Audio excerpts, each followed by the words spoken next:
출애굽기 10장 말씀을 통해서 마지막 경고라는 제목으로 말씀을 나누겠습니다.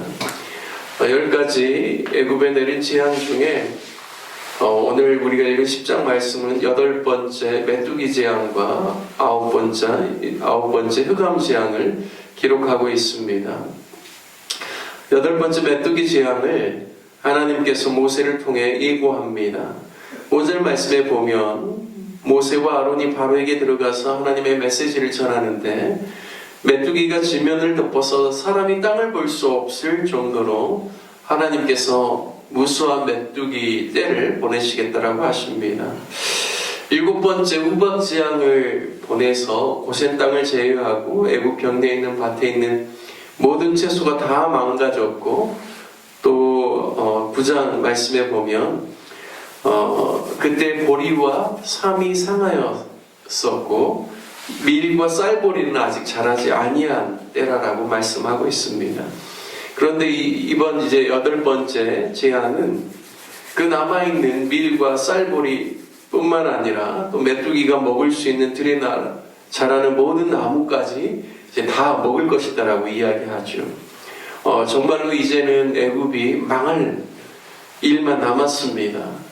7절 말씀에 보면 바로의 신하들이 바로 왕에게 직언을 하죠. 7절 말씀에 보면 바로의 신하들이 그에게 말하되 어느 때까지 이 사람이 우리의 함정이 되리이까 그 사람들을 보내어 그들의 하나님 여호와를 섬기게 하소서. 그러니까 이제는 이스라엘 백성들을 내보내서 그들의 하나님 여호와를 섬기도록 풀어주라는 것이죠. 왕은 아직도 애굽이 망한 줄을 알지 못하시나이까 라고 바로의 신하들이 그렇게 바로에게 직언을 합니다. 그래서 할 수 없이 바로가 다시금 모세와 아론을 데려오게 하죠. 바로가 말합니다. 8절 말씀에 보면 가서 너희 하나님 여호와를 섬기라. 갈 자가 누구냐? 이제 너희가 갈 자를 이제 한정하라는 것이죠. 9절 말씀에 보면 모세가 이야기합니다. 우리가 여호와 앞에 절기를 지킬 것인즉 우리가 남녀노소와 양과 소를 데리고 가겠나이다 라고 합니다. 바로가 이제 또 다시 이르죠. 10절 말씀을 제가 세번역 성경으로 읽어보겠습니다. 바로가 그들에게 호통을 쳤다. 그래 어디 다 데리고 가봐라. 너희와 함께 있는 너희의 주가 나를 감동시키셔서 너희와 너희 아이들을 함께 보내게 할 것 같으냐? 어림도 없다. 너희가 지금 속으로 악한 음모를 꾸미고 있음이 분명하다. 세 번역은 이렇게 번역하고 있습니다. 내가 너희를 보낼 것 같으냐? 어린아이와 소와 양을 가져가게끔 이런 이야기죠. 11절에 그렇게 하지 말고 너희 장정만 가서 여호와를 섬기라. 이것이 너희가 구하는 바니라. 이에 그들이 바로 앞에서 쫓겨났다라고 이야기하고 있습니다. 즉 바로는 자신이 망하게 되었을지라도 애굽 땅이 망하게 되었을지라도 하나님의 백성 이스라엘 백성들을 다 놓아줄 마음이 없다라는 것이죠. 하나님의 의도를 왜 바로 왕이 생각하지 않는지 모르겠습니다. 단순히 3일길 광야로 나가서 제사만 드리다가 다시 애굽에 와서 종살이 하게 하는 것을 하나님께서 원하시겠습니까? 애굽에 재앙을 내리신 그 유일하신 하나님, 모든 신들 위에 참 신이 되신 그 여호와 하나님께서 모든 만물을 주관하시고 다스리시는 하나님이신데 애굽 왕 바로는 한번 생각해 봐야 됩니다. 왜 우리에게 이러한 재앙을 내리시는가? 하나님의 뜻이 무엇인가? 왜 이렇게 계속적인 재앙을 통하여서 하나님께서 동일하게 내 백성을 내보내라라고 이야기하는 것인가? 좀 본인이 생각해 봐야 되지 않겠습니까? 하나님의 의도는 당신의 백성 이스라엘을 애굽에서 종살이 하도록 내버려 두시지 않겠다라는 것이죠. 그들을 해방시키셔서 원래 그들이 살던 땅으로 이주시키기를 원한다라는 것이 하나님의 마음이고 뜻이라는 것을 바로 왕이 곰곰이 생각하고 묵상해 본다라면 충분히 깨달아 알 수가 있습니다. 하지만 바로는 자신의 욕심 때문에 결코 인정하지 못하는 것이죠.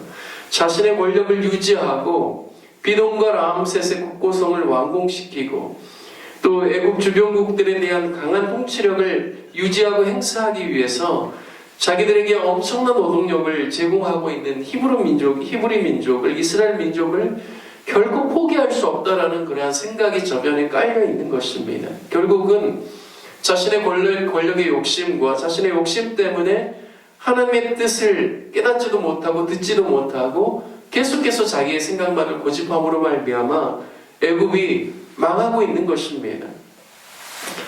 그래서 장정들만 가서 제사하고 다시 돌아오라라고 이야기하는 것이죠. 어린 아이들과 가축들을 데리고 가는 것은 어림없다라고 퇴짜를 놓는 것입니다. 그래서 결국에는 자초한 것입니다. 메뚜기 떼로 인하여서 애굽에 그나마 남은 식물들, 열매를 맺을 만한 모든 나무들이 다 이제 초토화되는 것이죠. 모세가 애굽 땅 위에 지팡이를 들매 동쪽에서 바람이 불어와서 메뚜기 떼가 들이닥쳤다라고 이야기하고 있습니다. 그래서 애굽에 남아난 것이 없다라고 하죠. 결국 16절에 보면 바로가 모세와 아론을 급히 불러서 또 여호와와 너희에게 죄를 지었으니 이번만 나의 죄를 용서하고 하나님께 구하여 이 죽음만은 내게서 떠나게 하라라고 요청합니다.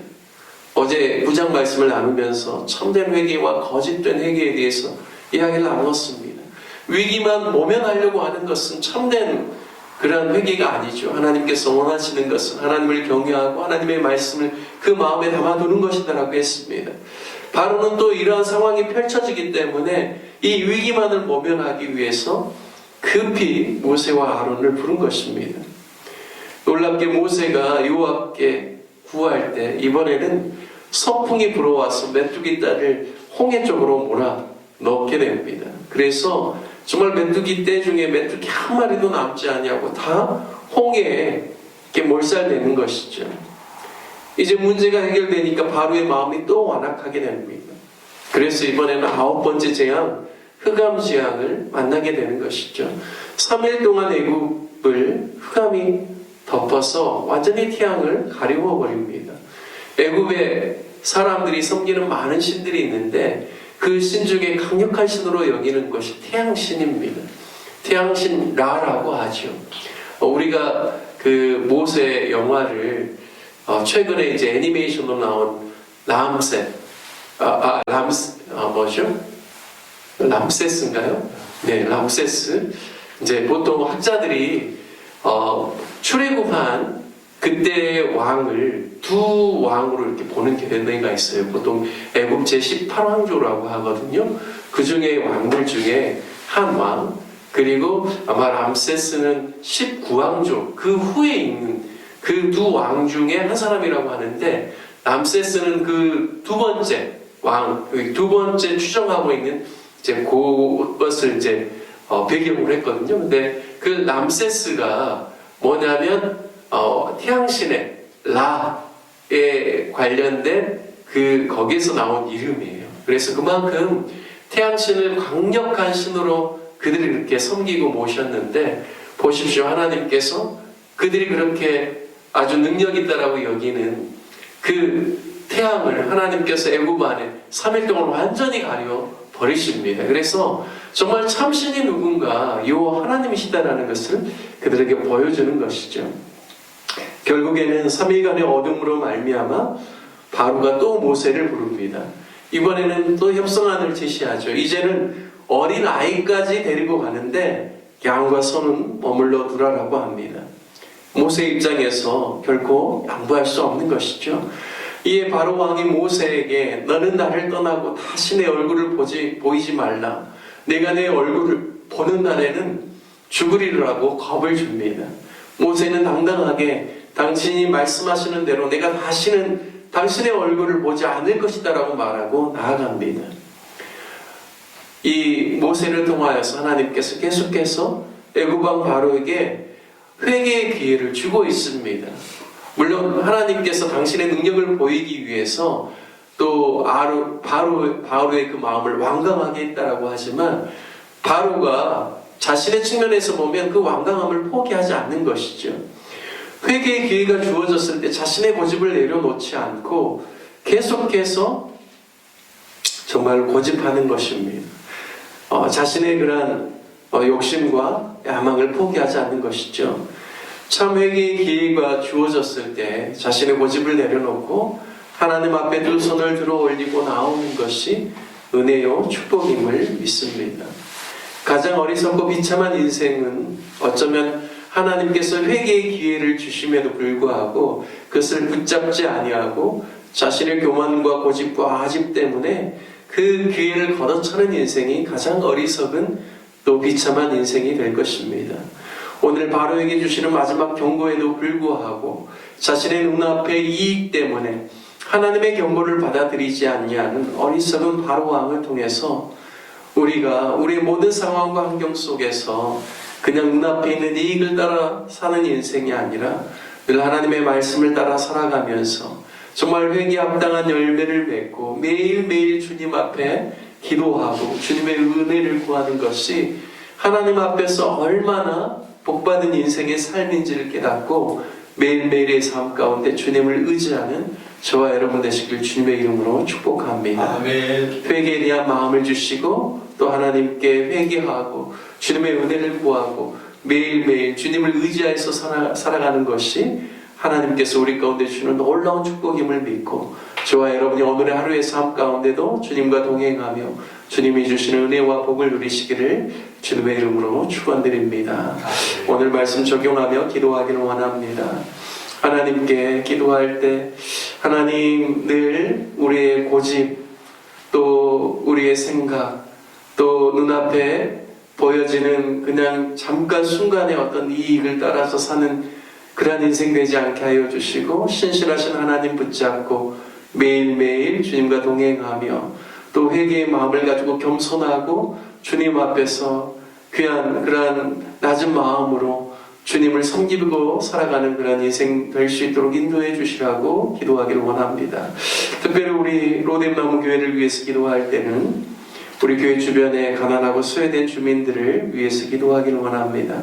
하나님께서 이 지역사회 안에 은혜를 주셔서 많은 사람들의 마음이 활짝 열려서 복음에 대한 수용성이 높아지고 또 교회로 또 인도함을 받을 수 있도록 우리 주변에 살고 있는 가난하고 소외된 주민들을 돌볼 수 있는 교회가 우리 로뎀나무 교회가 될 수 있기를 위해서 기도해 주시고 또 이 주변에 외국인들이 많이 살고 있습니다. 하나님 저들을 위한 아름다운 사역들이 일어날 수 있도록 도와주셔서 이곳에 와 있는 많은 외국인들이 우리 교회를 통하여서 복음의 소식을 듣게 하여 주시고 하나님의 사람들로 훈련되어져서 또 열방을 축복하는 귀한 은혜가 우리 교회를 통하여서 일어나게 해달라고 함께 기도해 주시고 또 몸이 연약한 성도님들이 있습니다. 하나님께서 치료의 은혜를 더하여 주시도록 기도해 주시고 또 우리가 협력하는 선교사님들을 위해서 기도해 주시고 목포를 위해서 대한민국을 위해서 기도해 주시기를 바라겠습니다. 우리 다같이 주님의 이름 한번 부르신 후에 기도하겠습니다. 주여